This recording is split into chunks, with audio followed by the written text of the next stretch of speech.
Today, I would like to draw the attention of the House about the deliberate remarks made by our YSRCP leaders against the modesty and dignity of women leaders belonging to Telugu Desam Party in the state of Andhra Pradesh.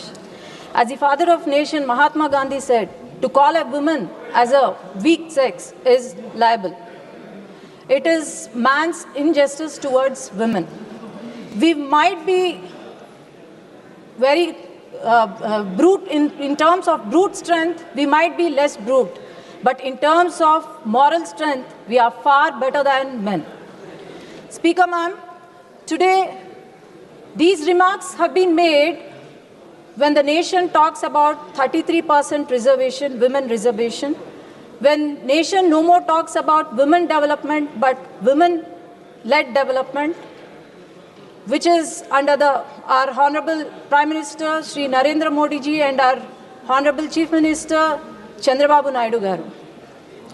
As we can see, the first aims is given by a woman. Our languages which are put into the court has been by a woman, and our constitution is what it is today because of our great women, and so is the judiciary and executive. And the nation is led by a woman, and also every woman in this nation is playing a role in strengthening our democracy. Why do you think women perform better than men?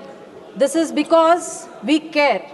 We women are wise, outstanding, marvelous, educated, and we are nation builders. Speaker ma'am, we are not in politics just for the sake of a male chauvinist to speak about our character or judge our character. We are here to build the nation's character. And also, this is our public life should never become a punishment to us.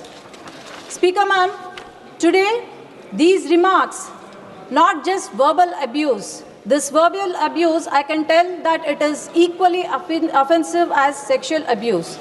Today, I'm not speaking as a women representative, but as a daughter, as a sister, as a wife. I'm speaking here, and who cannot be silenced with their abuse, and who cannot be silenced at all in the future. Speaker ma'am, I would like to request to bring in a resolution, to pass a resolution today, and also bring in a law that would protect the modesty and dignity of women of our country, especially women in our in public services. Today, we are here in politics, ma'am. This is a very important topic, ma'am. And also, let us spread a word that abuse can no longer be tolerated. It cannot be normalized, and also the justice should not be delayed. Thank you, ma'am.